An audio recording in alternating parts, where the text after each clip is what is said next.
Alors évidemment, c'est une fragilisation de la CEDEAO. Fragilisation, déjà, c'est une amputation géographique. C'est un affaissement politique, étant donné que c'est un pilier quand même de la communauté là qui s'en va, qui s'extrait de ce bloc régional, parce que Burkina, Mali et puis Niger font partie des États fondateurs quand même de la communauté.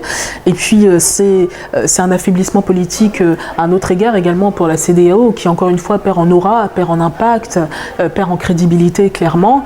C'est un désaveu institutionnel là jeté à la face de la CEDEAO, d'autant plus que on a parallèlement la création de l'Alliance des États du Sahel en septembre 2023, qui vient ici directement concurrencer le projet d'intégration économique, en tout cas économique, ensuite c'est devenu politique, mais qui là même va plus loin, puisque c'est un projet d'intégration économique, militaire, sociale, et puis même en termes monétaires, puisque là il y a également en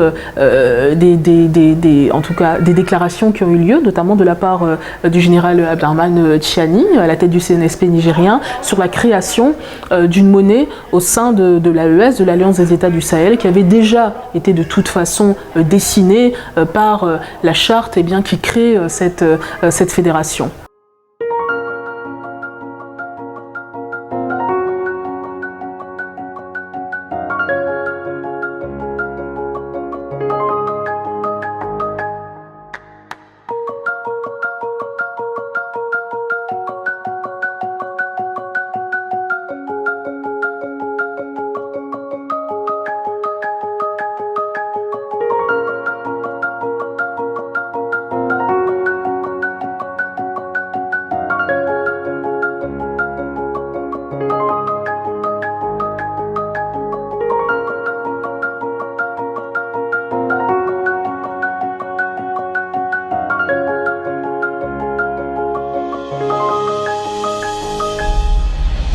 Lorsqu'on pose cette question, souvent, on oublie que les pays de l'AES, certes, ont besoin des pays environnants, mais les pays environnants ont tout autant besoin des pays de l'AES. C'est-à-dire qu'on est dans un monde aujourd'hui interconnecté, on est dans un monde où les économies sont réellement imbriquées les unes dans les autres, où les communautés même sont imbriquées les unes dans les autres, et le réalisme et le pragmatisme de part et d'autre contraindra les acteurs, qu'ils s'apprécient ou pas, qu'ils se comprennent ou pas, qu'ils soient alignés ou pas en termes de valeurs, en termes de conception géopolitique, de projet social, de projet politique, peu importe, les contraindra à discuter, et on peut imaginer un certain nombre d'accords bilatéraux.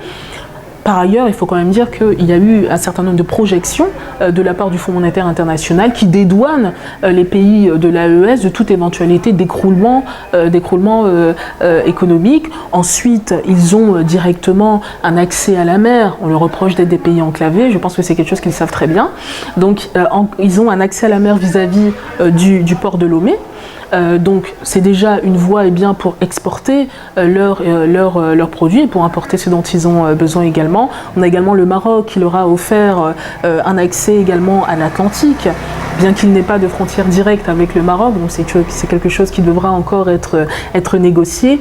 Donc il y a des voies là aussi. Il faut également dire que ça n'est pas une décision prise de façon impulsive, même si le coup d'État nigérien est intervenu le 26 juillet 2023, Mali et Burkina Faso avaient déjà mûri ce projet-là en son temps avec la Guinée-Conakry. Finalement, le colonel Mamadi Doumbouya est clairement sur une autre ligne politique et géopolitique qui ne convient pas à leurs convictions, à leur alignement et à leur souverainisme, et ils se sont rabattus avec le Niger pour faire vraiment poids. À 2, ça aurait été insuffisant. À 3, c'est quelque chose de plus crédible.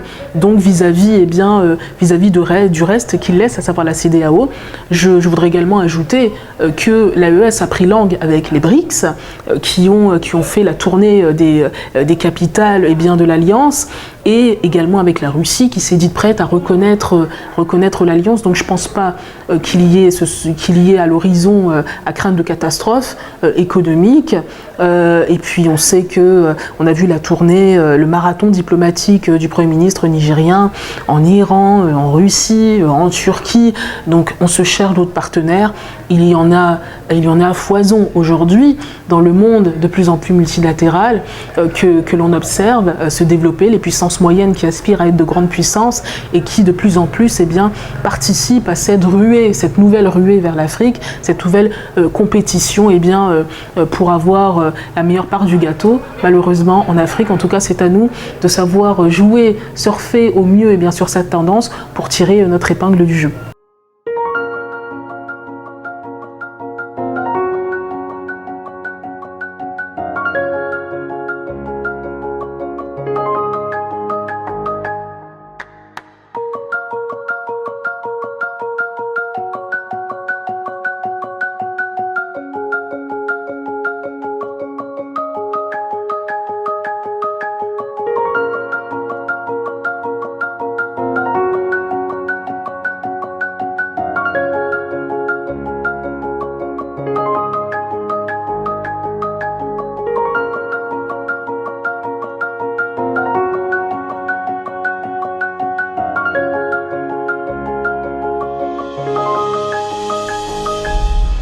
Oui, en effet. Alors, le rôle du Togo, effectivement, qui a été observé à l'égard de la crise nigérienne, il faut sortir de cette séquence du temps court pour se rappeler le rôle qu'avait tenu le Togo lorsque les sanctions de la CEDEAO en janvier 2022 ont été votées contre le Mali, après la présentation par le gouvernement de transition d'un calendrier de retour à l'ordre constitutionnel qui ne convenait pas l'institution sous-régionale. On avait alors le Togo qui, selon les termes d'Abdoulaye Diop, le ministre malien des Affaires étrangères, qui avait déclaré que Faure Gnassingbé savait parler à son interlocuteur malien. Donc on a le Togo qui est apparu comme étant réellement un médiateur dans le sens le plus strict du terme, à savoir celui qui a à la fois l'oreille d'une partie et l'oreille de l'autre, la capacité ainsi donc la crédibilité de chaque côté pour les rapprocher. Donc le Mali, Bamako, crédite le Togo de Faure Gnassingbé d'avoir réussi à faire améliorer les relations avec la CEDEAO et puis à progressivement faire lever le train de sanctions qui avait en son temps été voté contre le Mali. Par ailleurs, le Togo avait également joué un rôle vis-à-vis de l'affaire des mercenaires ivoiriens qui avaient été emprisonnés également à Bamako. Donc c'est ce rôle-là qui a commencé à être joué par le Togo, qu'ici, Faure Gnassingbé répète vis-à-vis des sanctions votées par la CEDEAO, donc vis-à-vis du Niger. Le Niger qui est reconnaissant évidemment au régime togolais, puisqu'il n'a pas appliqué les sanctions votées par la CEDEAO, inédites dans leur sévérité, puisque le port de Lomé est resté ouvert aux acteurs économiques nigériens. Donc finalement, c'est cette ouverture, c'est cette souplesse du régime togolais qui est aujourd'hui saluée et récompensée par les acteurs du CNSP. Il faut se rappeler également que le Togo a invité le CNSP nigérien au Forum Paix et Sécurité de Lomé. Donc, ainsi sortant de facto le Niger de son isolement diplomatique, et c'était une forme aussi de reconnaissance du régime putschiste du CNSP, donc même de la part des acteurs qui avaient envoyé des représentants donc à ce forum Paix et Sécurité. Donc c'est ce rôle encore une fois que Faure Gnassingbé joue vis-à-vis du Niger. Alors quel est l'intérêt du Togo économique pour commencer, étant donné que le port de Cotonou est aujourd'hui boudé par les acteurs économiques nigériens, qui lui préfèrent largement le port de Lomé. Donc, en tout cas, c'est un avantage clair pour l'économie nationale togolaise, mais également, et je dirais même de façon plus importante, c'est une façon pour Faure Gnassingbé de se poser et de poser le Togo en pôle quelque part d'une diplomatie alternative, voire d'une diplomatie parallèle dans la sous-région ouest-africaine, qui ne s'aligne pas sur le panafricanisme institutionnel, mais qui comme ça se revendiquerait en se rapprochant des régimes frondeurs de l'Alliance des États du Sahel, et bien d'une forme de retour aux sources, de retour aux fondamentaux du panafricanisme, mais qui, en conséquence, pose une question, c'est le panafricanisme en dehors des frontières, mais pas le panafricanisme à l'intérieur des frontières.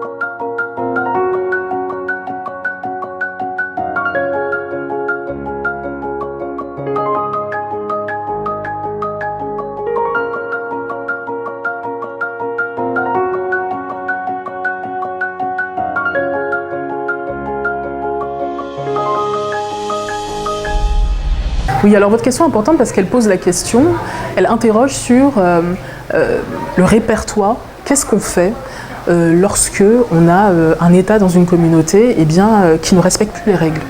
Qu'est-ce qu'on fait? Alors, il y a un peu une certaine dépendance au sentier.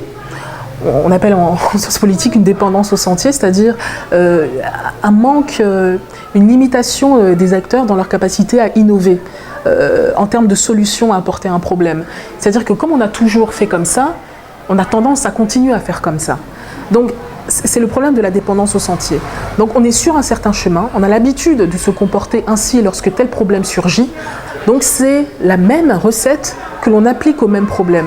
Alors que de facto et de façon historique, la question des sanctions n'a jamais fonctionné. Ici, le Niger, encore une fois, la solution des sanctions se montre absolument inopérante et inutile, et même comme un facteur qui aggrave les crises, moins qu'il ne les résout en réalité, puisque si les acteurs de la CEDEAO l'avaient su, je ne pense pas qu'ils auraient appliqué un train de sanctions aussi sévère vis-à-vis du Niger, étant donné les conséquences que l'on voit aujourd'hui, que l'on déplore tous, au point que notre président, le chef de l'État, Patrice Talon, ait dit à un moment donné, lors de sa dernière conférence de presse, là c'est allé trop loin. En gros, je paraphrase sa prise de parole, en gros, qu'ils disent ce qu'ils veulent, on va signer, on va les accompagner. Parce que là, c'est allé trop loin. Il faut qu'on continue à se parler. Les choses ont eu des conséquences disproportionnées. Et en gros, on ne veut pas avoir ça, que l'histoire retienne, en tout cas qu'on ait cette dislocation de la CEDEAO sur les mains. Donc, c'est bien la question, encore une fois, de la dépendance au sentier, le manque d'imagination parfois des acteurs politiques vis-à-vis des problèmes qui surgissent et qui recyclent des vieilles solutions qui manquent de rationalité dans leur application, étant donné qu'elles n'ont pas fait leurs preuves.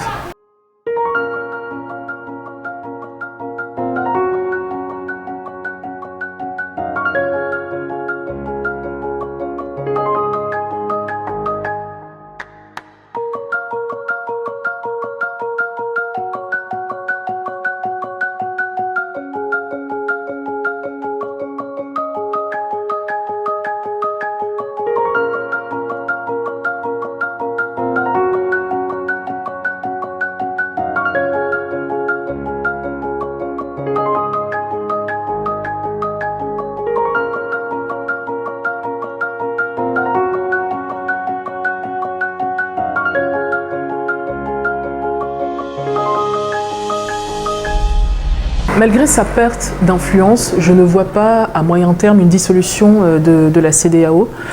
Néanmoins, on peut s'interroger sur la viabilité de certains systèmes, de certains modèles démocratiques. Si ceci bascule, s'il y a une forme d'alternance, s'il y a des candidats anti-système qui arrivent à la tête des États, est-ce que finalement on ne va pas avoir une migration de certains ensembles nationaux peut-être vers l'Alliance des États du Sahel, qui prendrait automatiquement un autre nom. Est-ce que on va pas avoir, c'est possible que la CEDEAO fasse réellement son autocritique et qu'on ait une dissolution pour une refondation, une réelle refondation. Le problème également, c'est que plus de 50% du financement de la CEDEAO vient d'ailleurs. C'est-à-dire donc, si le financement continue, il y a de bonnes chances que les choses continuent à se passer de la façon dont on observe qu'elles se passent depuis un certain nombre d'années et que les peuples, en tout cas, déplorent. C'est-à-dire qu'ils reprochent à l'organisation sous-régionale, qui est quand même un joyau sur le continent africain, en termes d'intégration. On a quand même la CEDEAO des peuples qui a été amorcée, notamment par le protocole additionnel sur la démocratie de 2001. On a quand même nourri et maturé de beaux projets, de beaux rêves vis-à-vis en tout cas de la CEDEAO, de ce projet d'intégration régionale. Et il serait dommage qu'il soit tout à fait perdu.